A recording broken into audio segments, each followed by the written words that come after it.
Hello, everyone. Let's get started. I hope you can hear me well. I would like to first welcome you to the side event of the 52nd UN Statistical Commission, which is organized by UNICEF. I'm Attila Hancıoğlu, Chief of the Data Collection Unit in the Data and Analytics section in UNICEF New York. Our side event today is entitled Innovations in Household Surveys, Mix Plus as a longitudinal real-time data collection tool, during which we will be discussing the new Mix Plus initiative and the first ever results from the Mongolia Mix Plus. We planned this side event as a 1.5 hours event. The event is organized in a Zoom webinar format, which means that all participants will be muted throughout. Please click on the Q&A button and put in your questions anytime during the webinar. Please be short and clear with your questions so that we can respond to as many as possible. This event is being recorded and will be made available later to all the participants. So without further ado, I would like to invite the first of our speakers for his welcome remarks, Mark Hereward, Associate Director, Data and Analytics Section, Division of Data Analysis, Planning and Monitoring in UNICEF, New York. Mark, the floor is yours.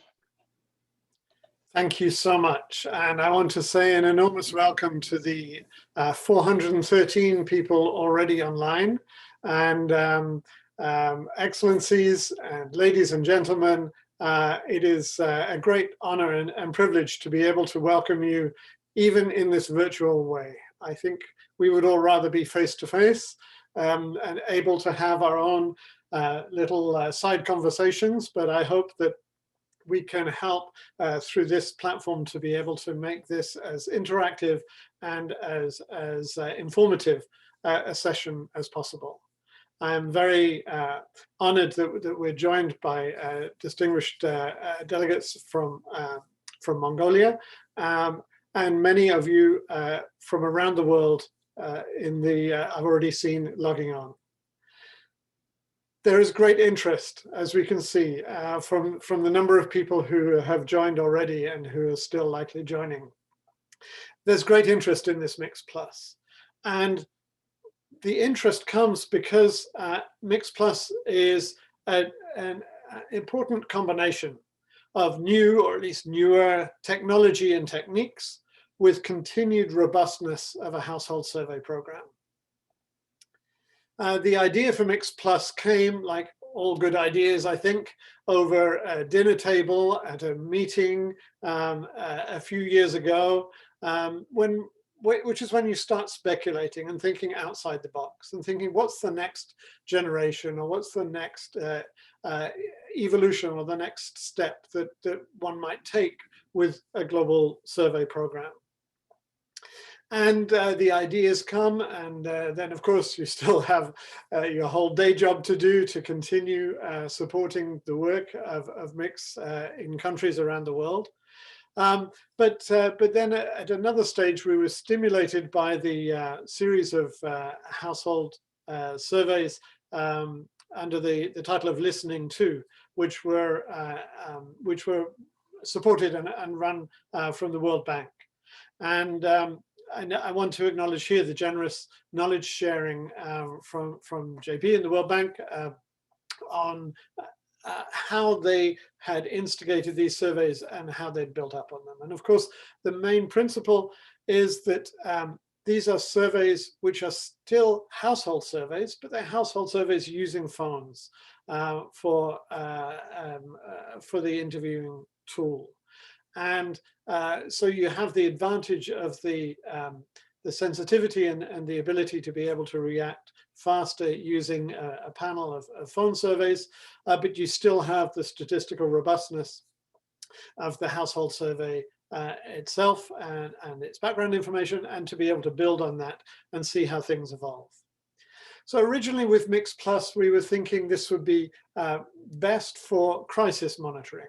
if there's an economic crisis, or if there's a flood, to be able to monitor in a more localized area, to keep the robustness, but use the ability to be able to have up-to-date monitoring of what's going on. But as we started developing it, we saw there were more and more ways that this Mix Plus methodology could be applied. So we had already started, we were well underway in piloting Mix Plus in Belize when COVID came. And of course, the demand for rapidly collected, up-to-date data redoubled or quadrupled, I don't know, from the COVID crisis. At the same time when face-to-face surveys were not possible. So the focus on how we could rapidly get Mix Plus up and going came to the fore, and so the first national and representative Mix Plus surveys have started in Mongolia, and we have also started in Georgia, and there are other countries now, more and more countries, which are interested in trying to adopt this methodology.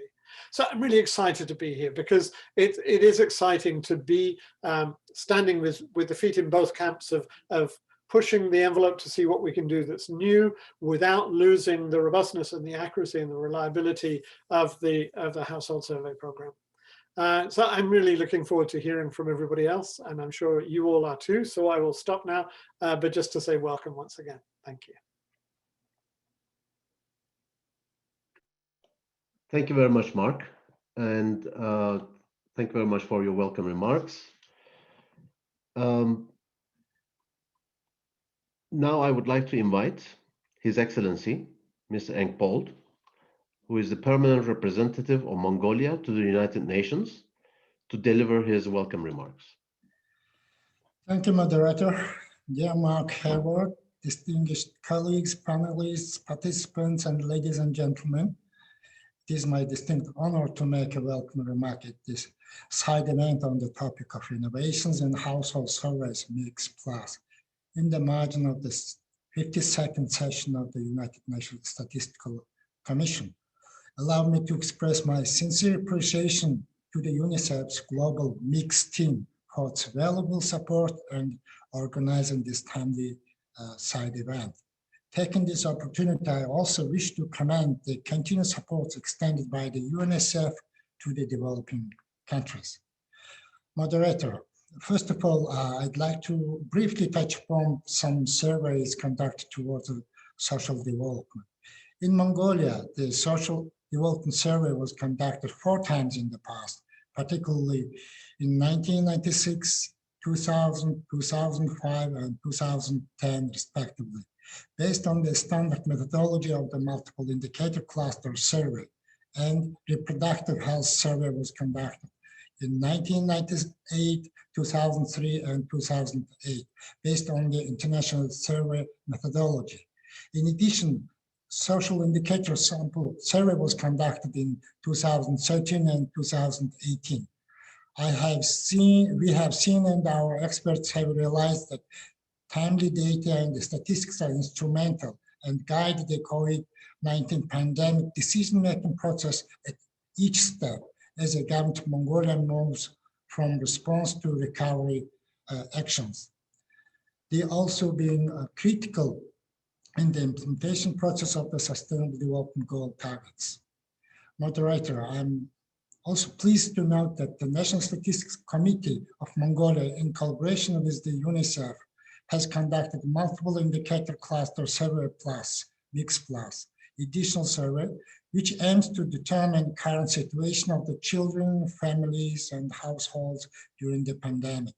The purpose of the Mix Plus is to provide data and the statistics on the current situation of the children, families, households for the government to make evidence-based policy decisions and pursuing the necessary action plans for them. In 2020, Mongolian Statistical Committee has conducted 2 phases of Mix Plus, namely children's distance learning and child nutrition surveys, and the 3rd phase because child protection and distance learning is expected to be conducted in 2021 respectively. In the framework of Mix Plus, during the quarantine lockdown regime and lockdowns against the COVID-19 pandemic, data will be collected on the impact of the coronavirus and distance learning for 2 to 17 years old children in the first phase, and household food security and nutrition of 0 to 2-year-old children in the second phase, and child protection and distance learning from 2 to 17 years old children in the third phase. Survey will conduct real-time data with interviews over direct phone calls, and data will be compiled and disseminated to the users. The moderator, in conclusion, let me again thank the UNICEF staffs and fellow colleagues based in New York, Asia Pacific Regional Office, as well as UNICEF Mongolia, for their excellent collaboration and continued cooperation, and providing the technical and financial support for concluding Mix Plus in Mongolia. I wish all the participants, panelists, organizers, very successful side event on this Panda aspect of Mix Plus. I thank you, moderator. Thank you very much, indeed. The rest of our side event is going to be organized as follows. We are now going to start a presentation on the methodology of Mix Plus, but using also Mongolia, what we did in terms of the methodology, in terms of the Mix Plus there. And then we will move on to introduce the results of the first ever results of Mix Plus in Mongolia during the session. And then we will go into the Q&A segment, where we will be trying to answer your questions. Please keep your questions coming in the Q&A. And I will now share the presentation. I hope you can all see the presentation.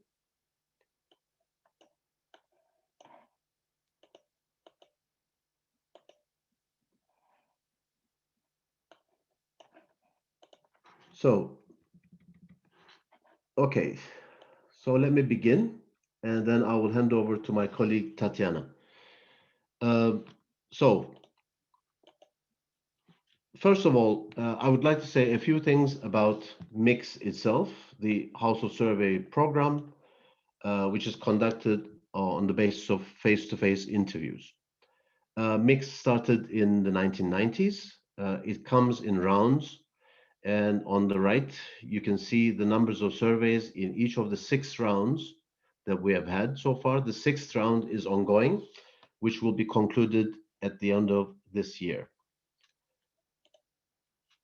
Mix, the 6th round, in terms of its main features, includes 69 surveys. This is an unprecedented number.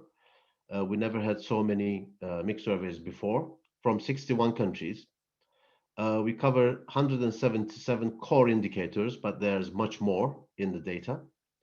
We use multi-stage stratified cluster samples, and we are now looking at an average sample size of 12,000 households, but with huge variation, which goes from 2,500 to 60,000 households in some cases. And we are conducting our interviews face-to-face, but using CAPI, entering, not using paper questionnaires, but entering all the responses into tablets. Mix is one of the leading, if not the leading, household survey program in terms of its coverage of SDG indicators. Of all the SDG indicators which can be covered by household surveys, 80 of them, 33 SDG indicators are covered as core indicators of the Mix program. In addition, we have 6 indicators in this round, 6 SDG indicators in this round that have been added onto a Mix survey in various countries. So that means that we cover about half of all SDG indicators which can be generated through household surveys.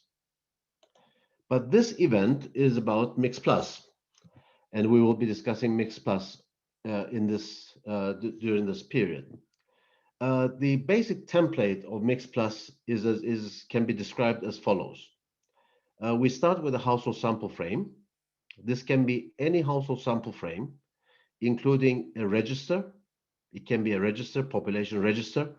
It can be a completed household survey also, such as mix. Then from this household sample frame, we select a representative sample. If we are using a full register, for instance, that would be a representative sample from the register. If we are using a completed household survey, such as mix, we would be selecting a representative subsample. In the meantime, we also set up a call center and establish a data management system for the flow of the data and the monitoring of the calls. We then go into a wave of direct calls and data entry, calling all the sampled households. We do direct calls to the households. We do CATI data entry, which is computer-assisted telephone interviewing. We get the data transferred to the cloud, which is then captured by the data management system. And after collecting the data during this wave, we start the analysis and reporting. We first export the data to SPSS. We analyze the data, we do the tabulations, and we present the results as either statistical snapshots or through dashboards on almost a real-time basis. This can happen very soon after the direct calls to the households have been completed. This is the basic template of MixPlus. This is the main skeleton of the MixPlus methodology, but there are many aspects which are quite complicated during the whole process. This tool, this methodology can be used for various purposes. As Mark has already mentioned, it can be used for crisis monitoring. It can be used for opinion polling on a representative sample. It can be used to generate longitudinal data, and it can be used to collect specific program indicators, to look at program performance, for instance. It can even be used for question testing, for potential inclusion of such questions in household surveys. In terms of how we developed this, what we did until we got here, where we are right now, we first brought together an expert consultation in October 2018, where colleagues from the World Bank, from our regional offices, from some country offices of UNICEF attended. And we had discussions over 2 days. Then, following that, we started to do a pilot test of the concept of MixPlus in Belize in 2019, which ended up with 11 waves, which we completed early this year. In Belize, our pilot test was a specially constructed pilot test, in which case we first did a mixed survey, a face-to-face household survey in 2 districts, Toledo and Belize City South Side. And then that was our baseline from which we selected our sample and continued with the monthly phone calls to these households, to those that consented. And that was a great learning lesson for us, learning exercise for us, as follows. First, in that pilot test, we were actually doing experimental direct calls to the households. In some of the households, we were targeting any adult respondent in the household to answer to our questionnaire. In the other half of the households, we were targeting specific individuals. It was very obvious that the attrition rates or the dropout rates were much higher in cases when we were targeting specific individuals within households. So based on this experience and based on the literature as well, in our MixPlus surveys, we are now targeting any knowledgeable adult household member to answer to our questions. We found out that it was more time consuming than anticipated because it needed a lot of planning, careful design of the questionnaires, of the sample, etc. There was need for good planning of resources. And we found out that we could actually shorten some of the mix modules and apply them in Mix Plus, remembering that on a phone interview, you cannot really spend the same amount of time that you can spend during a face-to-face interview. So you have to be very economical in terms of the numbers of questions that you are able to ask during the phone interview. So we did some methodological work to see uh, whether we could shorten some of our existing question modules and apply them in their shortened version over the phone. Uh, and we were successful in doing that. An example was child labor module, for instance. We shortened and applied in Belize, and we got very good results. We concluded that there was need for sophisticated data management and processing because data would be flowing in very quickly, and we would need very powerful data management systems to be able to manage the flow. We saw that there was very high consent to participate in Belize. And we also learned from that exercise that Mix Plus needs to start as soon as possible after the consent and the updating of the telephone numbers is completed. Any long time between the collection or the establishment of the sample frame and the phone numbers in it and the actual start of the Mix Plus, if it is too long, then dropout rates and participation will also drop. And thirdly, after while the Belize pilot was going on and being analyzed, we started the implementation in Mongolia. So Mongolia became our first country to conduct Mix Plus. Mongolia is special to the Mix program because Mongolia has participated in all 6 rounds of Mix so far. And in addition to Mongolia, we now have Georgia conducting Mix Plus. From Georgia, the results are not available yet, so we are going to be referring to Georgia during this presentation, but not discussing the results in detail. Now, going back to the sample frame, there are various alternatives in terms of what we can use as a sample frame for Mix Plus. As I mentioned earlier, we can use a representative subsample from a recent Mix or any other household survey, where the interviewed households provided a phone number and consented. A second possibility is to use a population register with telephone numbers. This is not very common across countries, but there are various countries, including Mongolia, who have this kind of database. And thirdly, we can use, of course, any other updated household frame with telephone numbers in it as a starting point for Mix Plus. So in Mongolia, we ended up using the population and household registration database, which was updated in January 2020. And it had households, all the households in Mongolia with phone numbers. And 95% of the households had phone numbers. Looking at Georgia, which is a different case, in Georgia, we are using the Mix 2018 as the starting point, as the household sample frame. But there again, we had 95% of the households with phone numbers. Now, in Mongolia, our target sample size, we had decided to be 2,200 households, so that with dropouts and attrition, we could obtain around 2,000 completed households. And on the right, you can see the allocation of that 2,200 households to the 9 strata that we defined for urban and rural areas in 4 regions, plus Ulaanbaatar. Systematic random selection of households in each stratum was carried out.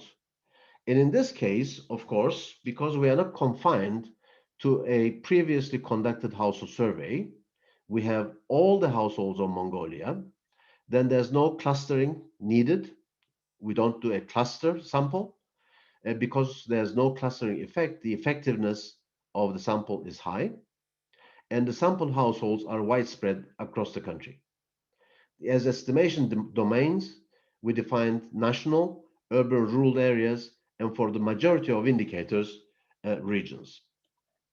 For Georgia, the target sample size is above 2,000 as well. But this time, the stratification is based on, the design is based on mix 2018, which is a confining factor because we cannot go out the design of the mix in 2018. And there we have been randomly selecting 3 households from each of the 706 mixed 2018 clusters. Now, in the case of Mongolia, it was our first national Mix Plus. We had alternatives. We were pleasantly surprised to find out that we had alternatives. First, the first alternative was to use the 2018 mix as the starting point, as a sample frame. The second was, we found out, the database from the population and household registration system. So we tried both by testing. We selected 200 households from each. And from the mix 2018, we were able to access 62% of the households. From the register, we were able to access 67%. We decided that we would go with the register as our sample frame because it was more updated, more up-to-date, more recent. It was updated as of January 2020. However, several stages were necessary to validate the sample before even starting the first wave of calls. And here comes some of the complications that you would find in conducting a Mix Plus. I would think that some of these complications would apply to all countries. There was a first stage when we tried to verify the phone numbers of the selected 2,200 households with mobile operators. As soon as we realized that not all the phone numbers were up to date, and they were correct, we thought of verifying these mobile operators in the country, which we did. As a second stage, we started to call these households. And there was 2,173 for which we had phone numbers. We called all of them. We attempted to complete calls. And we completed some of these households, but there were still many missing. So as a third stage, we contacted the local governors in Mongolia for households that could not be reached at stage 2 to collect their phone numbers. And the result of that we still had 346 households, in other words, 15% of our sample, still with missing information. Now, this is very common in surveys, and it is particularly common in surveys which are conducted by phone. There are several possible sources of non-coverage and non-response in these types of surveys. We can have households without phone numbers, households with non-valid phone numbers, households that have phone numbers but do not answer to calls. We have households with switched off phone numbers. We could have households from this kind of sample where the household or the person that the phone belongs to has moved to another address. And we could have also refusals. So this is a big issue in phone surveys. And there are methods that over time have been developed to deal with non-response in these types of surveys. Some of these methods are post-data collection adjustment methods, like the classical non-response adjustment, where you assume that the responding households or the households that you have been able to access to have the same characteristics as those who do not respond to you. And then you do an adjustment in the sample weights to account for them. A second possibility, a post-data collection adjustment approach is to calculate propensity scores and also try to come up with weights, sample weights, weighting schedules to account for the non-responding households. There's also simple substitution procedures, and some of them can be very, very simple and haphazard. Some of them can be more complicated and sophisticated, like the very next case substitution or cases drawn by hot-cold deck approaches, etc. We didn't use any of these. We prefer to use a model-based substitution. And this is, we believe, something of a novel feature in the Mix Plus. The model-based substitution is based on the following. The database that we used was providing several indicators for every household in the frame. So we thought, rather than calculating propensity scores, or rather than doing substitution without any conditionality, we should do conditional substitution based on a model. Our objective was to find the most identical or similar households to replace the households with incomplete information. As you remember, I mentioned 346 households for which we had missing information. And we did this, we applied a Euclidean distance analysis to be able to do this. And we did this within each respective stratum of these 346 households in nine strata. And by using the Euclidean distance analysis, or in other words, the nearest neighbor function in SPSS, based on 16 indicators, we tried to find households which were most similar or identical on the basis of those 16 indicators to those households for which we had missing information or were not participating. And our objective was to find households with zero distance to the households that we wanted to substitute.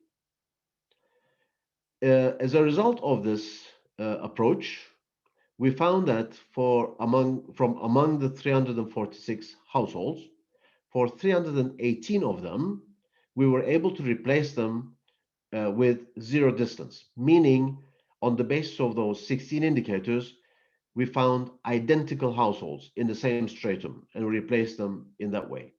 In other households, there were some indicators which were not exactly the same, but they were really close enough to fit our definition of conditional substitution. So in other words, on the basis of these basic characteristics, we were able to identify households which were identical to the households that we wanted to replace. And that's how we completed the substitution stage, which is stage 4 on the screen. We completed this stage and we went into stage 5, where we went back again to the local governors to verify the phone numbers of those that we could not reach in stage 4. And that's how we completed the 5 stages before we started data collection. This is what we ended up with. Many of you will know that typically the so-called household phone surveys have very low response rates. In this case, of course, I would like to note once again that we do not prefer to refer to Mix Plus as a phone survey, but a household survey, a longitudinal household survey, which uses phones, direct calls to households to complete interviews. Therefore, it shouldn't be any surprise that even before substitution, we had a high response rate. We were able to complete interviews in 84% of the households which were selected and verified and validated before substitution. But after substitution, we were able to increase the response rate, the completion rate, to 97%, which is a very high completion response rate. This is for the first wave of calls to 2,200 households. The first wave, including the validation and verification, the process that I just explained, started on the 18th of September last year and ended on the 25th of October. In the second wave, we did not attempt any validation or substitution, and we ended up with 92% completion rate, as you can see on the right-hand side of your screen. There were certain households which were incomplete in the first wave. We called them again. We tried to get access to those households and interview them again in the second wave. So as of the second wave, we had 1,987 households which provided data in the Mix Plus. This slide shows the average number of calls that we did. On the left-hand side, the response codes. As you can see, a much larger numbers of calls to the households, which ended up not being interviewed. We tried repeatedly to get hold of respondents.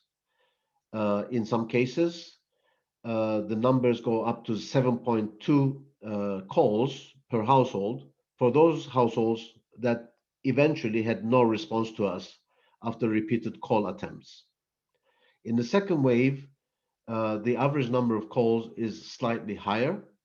We tried even harder to be able to get to all the households, but we ended up with, as I showed in the previous slide, with 92% response rate, which is still very, very high for the standards of household surveys. This shows the average duration of interviews. We will be showing you the contents of the questionnaires later in this presentation. As you can see, in the first wave, the overall average duration of interviews was 16 minutes.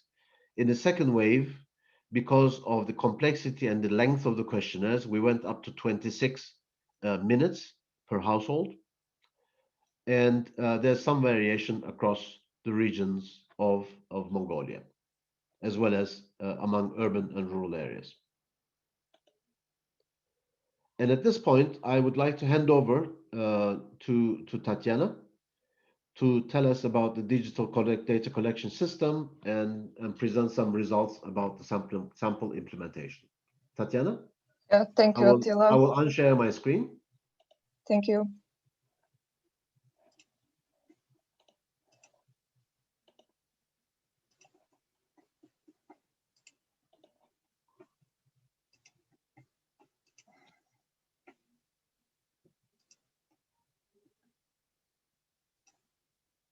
Hope you can see the presentation. Yes, we can see your screen. Thank you. Okay, thank you. Let's see, the digital data collection system in Mix is actually, a very complex and very flexible system, which is really, really important in conducting Mix Plus. We have, let's say, two subsystems. One is the central office, which we are using for project administration, for real-time data monitoring, and for advanced data quality checks and reporting tools. And the second one is actually interviews data collection, and we are using this to collect data, for remote voice interviews, and to synchronization with central office using, as Attila mentioned, cloud service. What is important with the whole system is actually is important to have in mind that this is not only data collection system. What this means? This means that we are covering the implementation of the whole project with the system. First, the interviewers are collecting data using tablets, mobile phones, fixed phones, using call centers. So in that sense, it's quite flexible. We can use whatever is available in countries' national statistical offices. In case of Mongolia, for example, we used a call center which actually allow us to use only tablets and internet connection for data collection. This means that interviewers were connected to internet network of the National Statistical Office using the tablets, and all calls were placed automatically from the call center. So no any type of phones used by interviewers. The other approach that we used in Georgia is actually without call center. So we were using tablets and mobile phones. Interviewers were calling households using phones and entering data directly to tablets. In both cases, we were using cloud servers to send data to central office. Of course, in Mongolia, because we were using call center, CS Web is used, while in Georgia, the situation was different, and we were using IFSS and local server. Once data are in central office, which is on daily basis, so for this survey, we need internet connection, at least the intermediate internet connection to be able to synchronize data minimum 1 time per day. In both countries, the data were synchronized continuously during the day, several times during the day, which means that real-time quality check was available and was done in both countries. Once in case that for example, some countries can have issues with internet connection, in that case, we recommend to have at least synchronization 1 time per day. And there is in this kind of situation, there is we are losing actually this real-time quality checks. Once, as Attila mentioned, once data are collected, we are using SPSS to export data to work with data sets. This is also one of the advantages of this approach, because it is possible to export data to any available software. It can be Stata, it can be R, or whatever country prefers. I forgot to mention at the beginning, the whole, let's say, base for the application is CS Pro. And the whole application central office system and interviewers subsystem is created in CS Pro. So once data are collected, we are exporting data, in our case in SPSS, and we are analyzing them. After that, we are preparing the dissemination materials in dashboards, snapshots, presentation, whatever country prefers. The other flexibility is, actually, I wanted to say for using call centers, one more advantages is actually when interviewers, in case of COVID in Mongolia, we had a situation when interviewers were working from homes. So when we say call center, it doesn't necessarily mean that they need to be physically present in one room somewhere in National Statistical Office. They can work from home. Even in that case, their home network, internet network, is connected to National Statistical Office secure network. Also, using the cloud servers is actually minimizing to maximum level the risk of any lose of data or any other possible problems with data transfer.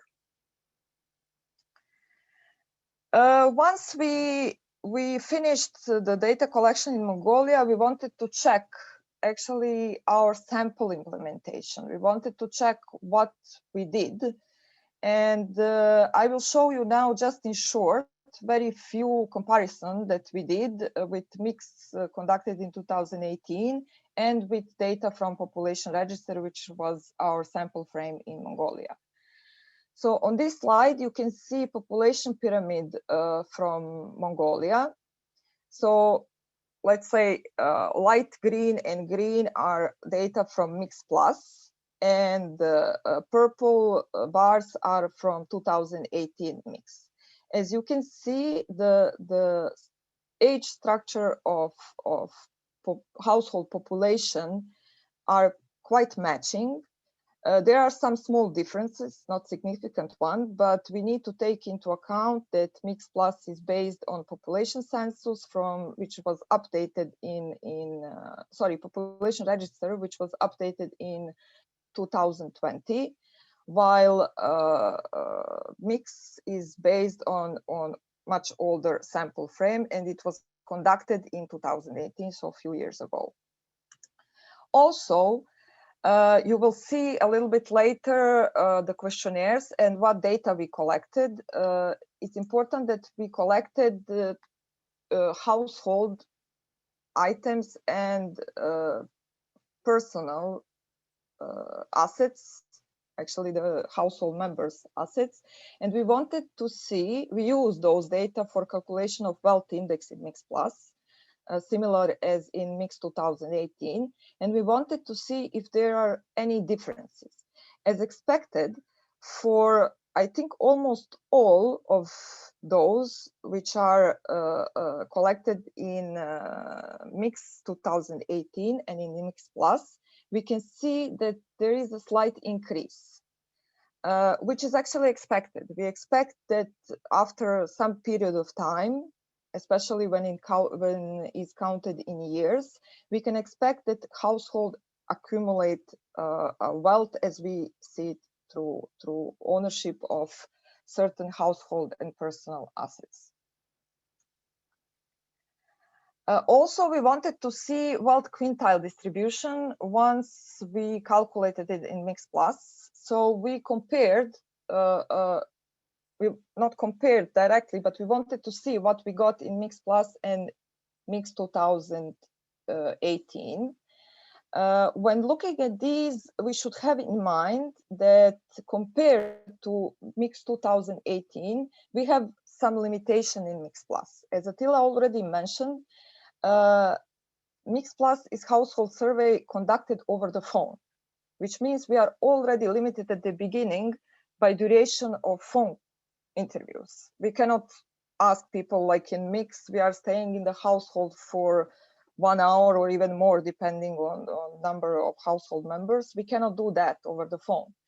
So we were quite limited with the number of questions that we want to ask. And again, thinking that we really want to get something that we can use, something with relatively high quality in that sense. So as you can see, the data are quite matching. You will see in the questionnaires what data we collected and used for wealth index in Mix Plus.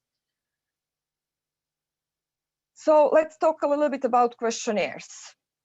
As already said, Mongolia conducted 2 waves. So in the first wave, we had a module related to household characteristics and household members. So we had a household member list with ages, dates of births, and then we asked certain things about households. Do you have the type of apartment, internet connection, and those kind of information. The next module was actually distance learning, which is really important, especially now in days of COVID. So the distance learning module was asked for children aged 2 to 17 years. And also, in addition, we asked about respondents' opinion about satisfaction on distance learning provided to children, and also assessment of child performances in a reference period of time. The next module was COVID related to impact of COVID-19, and we asked about respondents' behavior. So about use of protection measures or methods, source of information on COVID, and similar. In wave 2, we had some similar at least some of the modules were similar, like household characteristic, and we also updated household member list. So we asked if there was any changes for those households who were already interviewed in first wave. For new households, we started from the scratch for list of household members. And in addition, to be able to calculate the wealth index, we added a lot of questions related to household assets, similar as in mix, like refrigerator, air condition, a lot of items. And we also asked about assets, personal assets owned by any of the household members. Also, we added additional 2 modules, water and sanitation and energy use. So for water and sanitation, we actually used the module from Mix survey. We just, no, of course, we didn't use all the questions. We used just those that we actually saw that we can use for wealth index.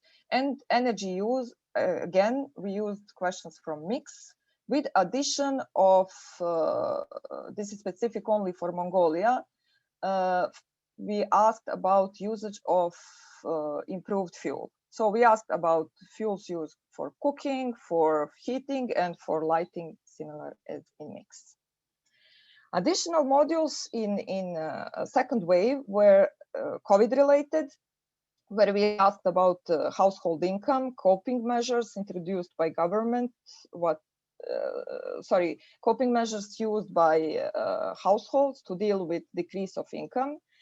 We asked about respondents' opinion on certain topics related to COVID, and we asked about vaccine acceptance.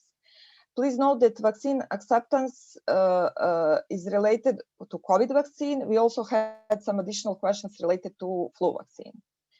In additional module, also characteristic of Mongolia is actually child money program that country is conducting, and it's relevant for all children 0 to 17 years. And the last module in the second wave was actually nutrition. For nutrition, we had 2 parts. First one is related to food insecurity for household as a whole, household members. And then we asked the regular mixed module for child nutrition for children 0 to 2 years old. This is all just summary of what I already explained about modules in wave 1 and wave 2. We also wanted to, because Mongolia is now starting with the implementation of wave 3. So we just wanted to show you the modules that will be included in wave 3. Please note that these first 3 modules will be asked only for households who who were not interviewed in wave 1 or wave 2. So for some reason we could not reach them. So in wave 3 we will try to reach them again. If they reply, we will ask them those 3 modules to be able to have data for all households who were interviewed. In addition, modules in wave 3 will be a very short module on one randomly selected adult member of the household related to employment. We will ask child discipline, we will ask child labor, again, distance learning, and some questions related to impact of COVID-19. Yeah, I think that's all from my side. Thank you very much. Attila, oh, apologies, you will. Yeah, we can continue here. Yeah, okay. And we can go to the next slide, which is the last slide actually. So I have to finish very quickly so that we have time for both the next presentation as well as the Q&A. The ways forward for us, this has been a great learning experience for all of us so far. But we are getting really good quality data. That's our first impression after the first 2 waves and after the first wave in Georgia as well. We have now decided that we're going to be including a standard module in Mix itself, not Mix Plus, the Mix surveys, the household surveys, to obtain phone numbers and consent from the households. so that in cases when the country wants to do it, we can continue with a Mix Plus. Secondly, you have seen from the questionnaires that in Mongolia, especially, we have been changing the content of the questionnaires from one wave to the other. And that is putting a lot of pressure on us because we have to design questionnaire from scratch, in every wave, design data processing programs, entry programs, and tabulation plans, etc., programs, etc. So therefore, we are going to be in search of core modules that we can include in all the waves in a Mix Plus for longitudinal analysis, which will also make our life easier. And by doing so, we want to improve the timeliness of coming up with the results and be able to have regular intervals between waves. There's one issue which is for this survey, for Mix Plus, as well as other types of phone surveys, which are based on reaching a household and talking to any adult household member in the household. There are certain questions that we're asking about the attitudes and behavior of the respondent. And the respondent, since the respondent is not randomly selected from among the adult household members in a household, then the data that we are collecting is not strictly representative of all the adult household members in the households that are covered by Mix Plus. So that's a major limitation which applies to some of the questions. In other cases, we can use the respondent as a proxy respondent to ask questions about other members of the household, for instance, the children. And we need to do some more experimentation and some more methodological work to assess whether the quality of the information that we are collecting in such cases. Now, we are still not in a position to decide whether we are collecting good data, we think we are, or we are collecting good enough data. There's usually the orthodoxy that the household survey, face-to-face household surveys, are the golden standard, but those interviews which are conducted on the phone can be only regarded as good enough interviews. However, we think that this applies to this is based on specifically certain indicators and not necessarily the others. Therefore, we are looking forward to other countries to come into the program where we can do a mix first and then quickly follow up with a Mix Plus, so that under the same conditions and without a time lag between the two, we can actually compare the results coming from a Mix Plus with those in the mix, so that we can assess whether we are getting good enough data or good data that we can use for things like, for instance, SDG reporting.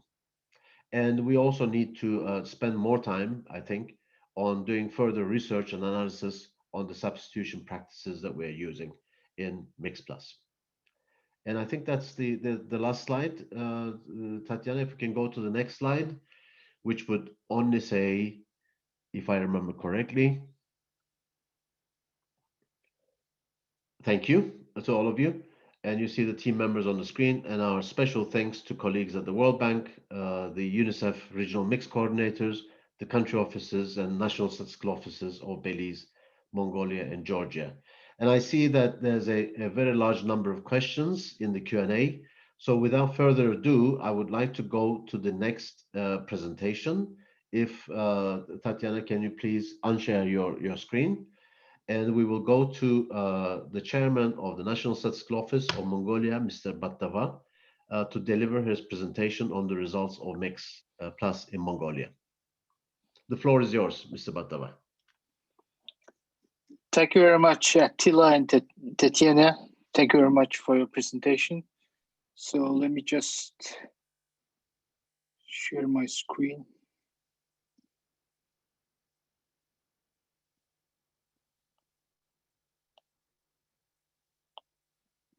Can you see my screen? Yes, we can. Okay, so thank you very much again. So I would like to extend my sincere gratitude to the colleagues from UNICEF, USAID, for enabling us to conduct Mix Plus surveys in Mongolia in the last year. So it's my honor to present the key findings of the Mix Plus results.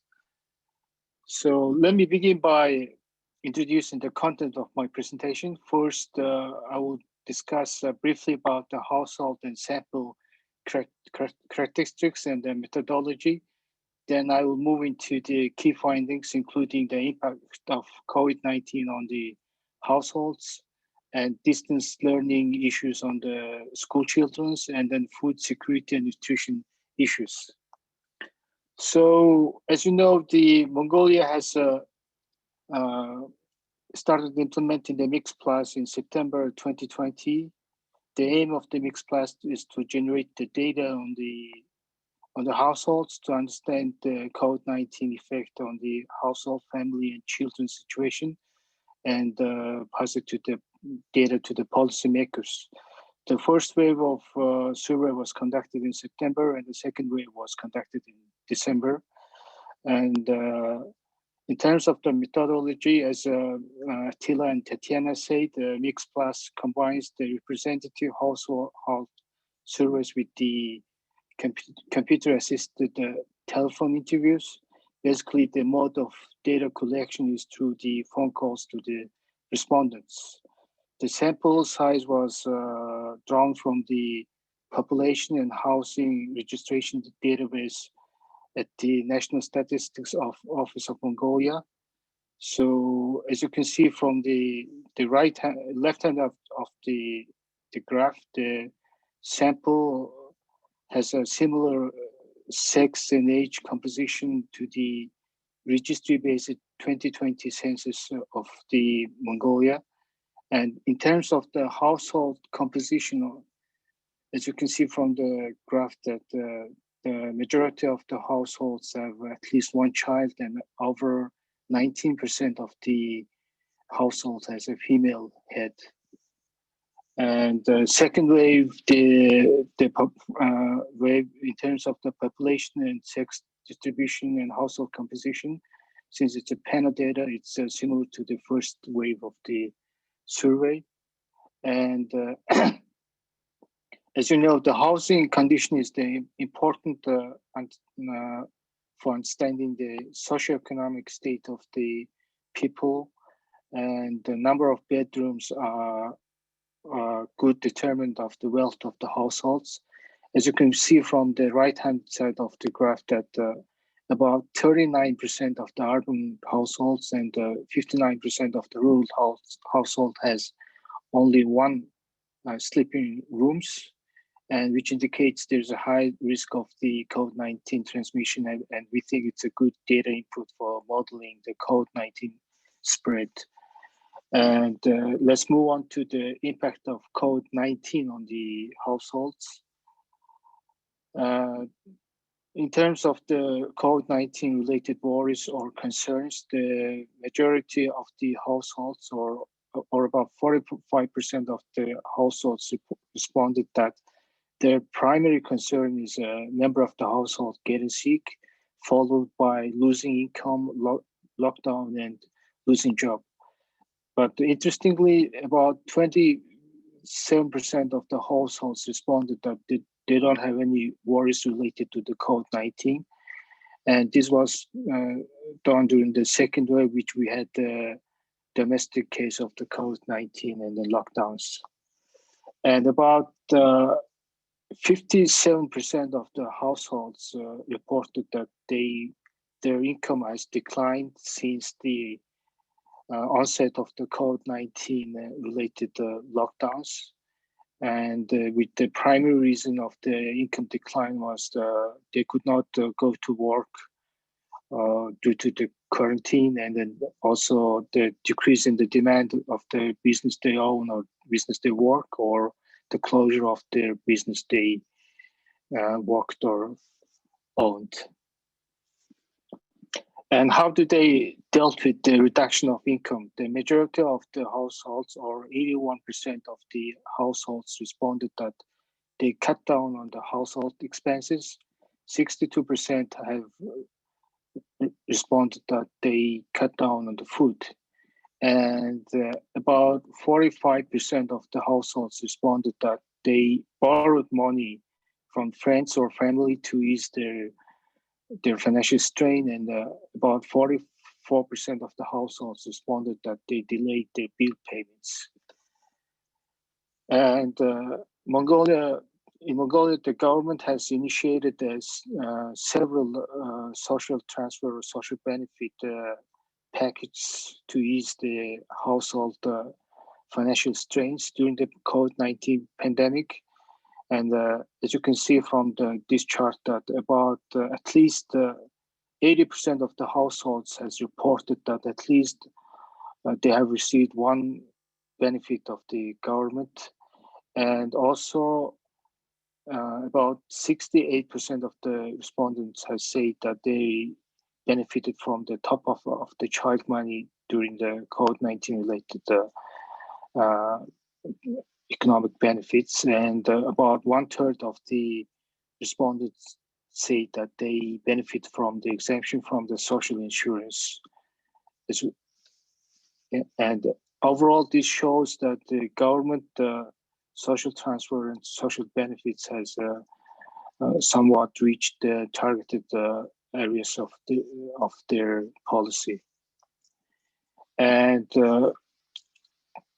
7% of the households has reported that at least one member of their family is stranded abroad due to the COVID-19 related border closure. As you know, Mongolia has closed their border since the beginning of the March, and there was only charter flights flying between the abroad.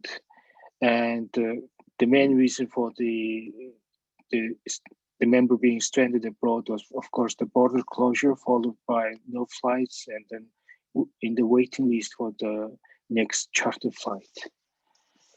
And in terms of the self-protection measure, this result shows the first wave of survey results, which was done in September, in which we didn't have a local COVID-19 case.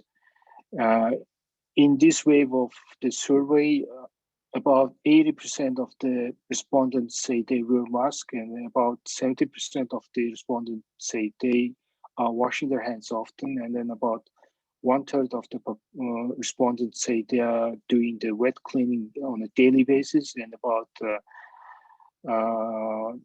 19 to 14% of the respondents say they are supporting the immune system and avoiding the crowded place. And interestingly, during the second wave of the survey, which was done in December, in which we had the local COVID-19 related cases, all areas of the self-protection measures have increased. For example, the number of percentage of respondents wearing masks has increased from the 80% to 93%, and etc. And we also asked about the vaccination.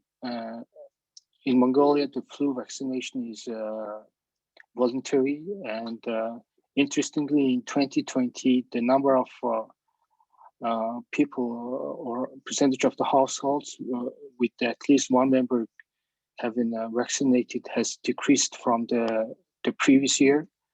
I think we think it's due to the fear among the household that there's a high risk of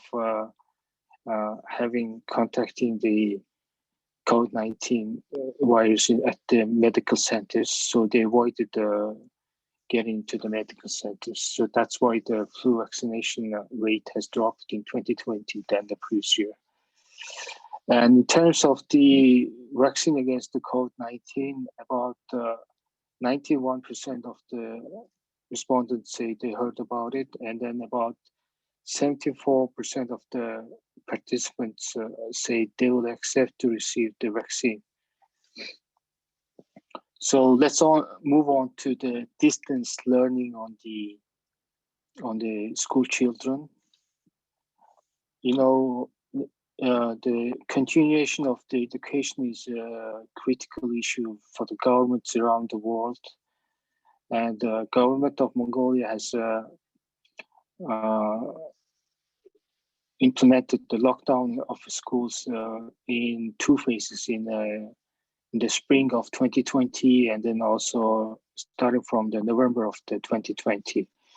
So government has initiated the TV, radio, distance learning lessons for the school children, and about 2/3 of the respondents say that their children has participated the TV, radio, distance learning lessons.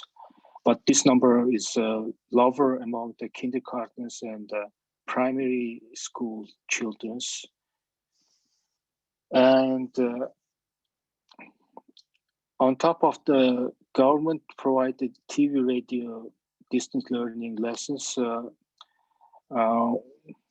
the survey shows that only about half of the schools or teachers are providing the additional lessons for the school children, and this number is lower for the public schools than private schools. And in terms of the satisfaction of the distance learning, the satisfaction is quite low. Only about 37% of the respondents say they are satisfied with the distance learning experience. And this number is lower for the primary school children, which with the satisfaction rate dropping to 28%. And in terms of the self-learning of the child, the household has, the satisfaction rate is higher than the satisfaction rate of the distance learning. About 56% of the respondents say they are satisfied with the self-learning of their child, and this number is high for the middle and high school children. Now let's move on to the food security and nutrition issue for the households. The severe food security is evident for less than 1% of population through the survey, and then it's more of an urban phenomenon, with the poorest and the second wealth index quintile being the higher. So those are the key findings of the Mix Plus that has been done in the 2 waves in Mongolia in September and December last year. And I would like to express our sincere gratitude to the Mix Plus team and the UNICEF colleagues and the USAID colleagues for enabling us to conduct these surveys. Thank you very much. Thank you very much indeed for the presentation. And I see that we have only 11 minutes, but we have many questions in the Q&A. So I would suggest that those of you who have asked questions, please check the Q&A, because some of your questions are being answered by our panelists, by our team members, by writing directly responses to your questions. So please check those to see if there's a question that you had asked a question and was already answered. Probably you will see it in the under the answered tab. And we have a number of other questions which have not been answered yet. So I will try to go through them as quickly as possible in the given time. I think the first, I would like to invite my colleague, our sampling expert, Sinan Türk Yılmaz, to respond to the very first question at the top of the open questions. Sinan, would you like to take the floor and answer to that question? It's a series of questions coming from various participants about how do we account for households with no phones, and how do we ensure randomization in the subsample as well. Yeah, so if you could please answer the question very quickly. Yeah, thank you, Attila. I want to say hello to everyone for listening. Actually, there are several questions regarding the coverage issues, especially on the households with phone and without phone. So I believe this is the major concern in such surveys in terms of the covering the almost all households in the population. And of course, there are some missings with the households without the phone numbers. But for any stage, we gave the chance of selection to every household, even without the phone number. And then, of course, we have almost 5% of households without phone number missings. But considering the huge coverage, I believe that though there might be a little bias in terms of the households without phone numbers, in both countries, we try to cover some of them. So in addition to that, after the validation process and but also the substitution process, we little increase the percentage. Of course, we only try the contact with the households with the phone numbers. So there's an issue with the households without phone numbers. But compare the other telephone surveys or the surveys using the phones, our coverage is relatively high. I also see some questions or suggestions to use random digit dialing. So we know that that process also be used for the phone surveys, but in terms of the coverage and having the valid numbers, compared to our frame, I believe that our approach worked better. So this is my question in general. Thank you very much, Sinan. There's a few questions on phone ownership within households, and I will try to answer those questions. That in certain settings, like in Pakistan, for instance, I think the one question was referring to the phones are owned by and used by males in the households, but not for the females, and therefore making these calls to the households would end up the interviewers talking to males all the time. This is very correct. And according to what the methodology that we are using now, we are reaching out to any adult household member in the household who can answer a phone and talk to us. As I mentioned earlier, when we target a specific individual within the household, let's say a woman, then over time, attrition rates become very, very high. Dropouts start to increase, and let alone other dynamics within the households of answering the phones, who can answer the phone. In these cases, I think we have to be very careful in terms of deciding which questions we can ask and hope to get good quality data, and which questions we should actually not be asking because of the limitations that this situation will introduce. There are other questions. Tatiana, is there any question that you would like to answer at this point? Thank you, Attila. Yes, I saw some questions related to quality control, and I just wanted to provide a short info about quality control implemented in both countries. As we have, let's say, a real data collection, which means that all data are synchronized with central office. We were producing so-called progress survey tables by interviewer for a bunch of indicators and the data. So we were following those and providing feedback, talking with the interviewers on daily basis. What needs to be improved, what kind of things they need to check, and those, whatever is related. The other possibility which countries can use is actually to record calls. This is, of course, done with consent of the respondent. So at the beginning of interview, interviewers will say this call can be recorded for quality control purposes. So if they agree, then some of the calls can be recorded, and our National Statistical Office team can check how interviewers are going, how they're asking questions, so in those kind of things. The other, let's say, safety measure that we have are actually supervisors who needs to check data collected to see if there is any inconsistencies between questions, if there is any notes on the questions, if interviewer understand what they need to record. And so we have several layers.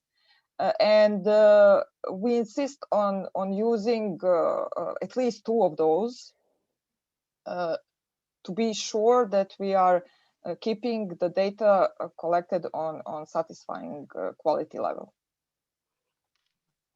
Thank you, Attila. Thank you very much, Tatiana. There are other questions. Let me pick up one question, and then I will invite Tatiana again to answer another question, please. There are questions about households which do not have phones, which is correct. This methodology would work best in cases when phone coverage is universal. However, if the phone coverage is not as high, there are other methods and techniques that can be used, like I mentioned earlier, such as the calculation of propensity scores, etc. In the case of Mongolia, of course, we still had, and in the case of Georgia too, we still had some households which did not own phones, and through our substitution, we actually replaced some of those households that we could either not reach at all because the phones were not answering or did not have phones. And in those cases, we tried to use the Euclidean distance approach to be able to select the best identical household on the basis of other characteristics, so as to be able to compensate for that missing information. However, that's one approach. There are other approaches can be used, and there are many households, many phone surveys, which are conducted in situations when the phone coverage is not as high as in Mongolia and not in Georgia, of course. Several colleagues are asking whether we will be sharing the webinar or the presentation. Absolutely, yes. We are going to be sending you the link of this webinar, and on the Mix website, you're going to see the presentation as well as some of the other tools which are going to be generated from these surveys. We already have the Mongolia Mix Plus results on our website. Please go to the Mix website, mix.unicef.org, and you can see the results from there in more detail. And in both cases, in both Mongolia and Georgia, we are going to be eventually sharing anonymized data for researchers to use. Tatiana, would you like to come in for another question answer? Yes, of course. Any question? Oh, you covered it actually. I wanted to say that also for both countries, the questionnaires will be published on Mix web page as well as tabulation. Thank you. One question that I would like to answer, which is that there was curiosity as to why this has been tested in Mongolia. I should really like to correct that the only test that we have had was in Belize, which we ourselves chose to do in agreement with the Belizean government and the Belizean UNICEF country office. But in the case of Mongolia and Georgia, the demand has come from the countries, from the governments and the UNICEF country offices in these two countries. So these are national, real, not testing, real Mix Plus surveys that we are doing there in those two countries. We would really like to do Mix Plus in other countries too. And as Mark mentioned at the beginning, there are several countries who are right now coming forward to do Mix Plus with us. We would be happy to support.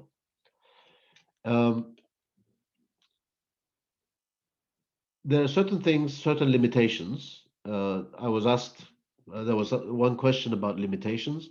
There are several limitations. Obviously, any measurement or any question, any observation that requires face-to-face interaction between the interviewer and the respondent cannot be part of Mix Plus. For instance, we cannot measure the heights and weights of children, obviously. We cannot observe the floor material. We cannot observe the walls in the households, which we do in Mix, for instance. And also, for ethical reasons, we cannot ask certain sensitive questions, such as those on abuse, such as those on violence within the household. Those would be very risky to ask, if not, and they would be very unethical to ask So they would not be included in Mix Plus surveys. I think we still have a large number of questions, but we have run out of time. I can promise that we will go through these questions, and as much as possible, we would make our answers available through our website or other means, maybe through an email to all of you. So I'm sorry that we have run out of time at this point. So I would like to end with thanking everyone who has been part of this side event. We have been very excited about it. And then this is the first time that we are actually doing this webinar and introducing the methodology of Mix Plus to a large audience of the Statistical Commission side event. So we are happy that that it has happened, and thank you very much to our colleagues from Mongolia for joining us on the side event. I wish everyone a great day, a great night if you're already in the evening time, and hope to see you soon. And please do not hesitate to touch base with us in case you have any questions about Mix Plus. And as I promised, we will try to answer as many of your questions later as possible. Thank you.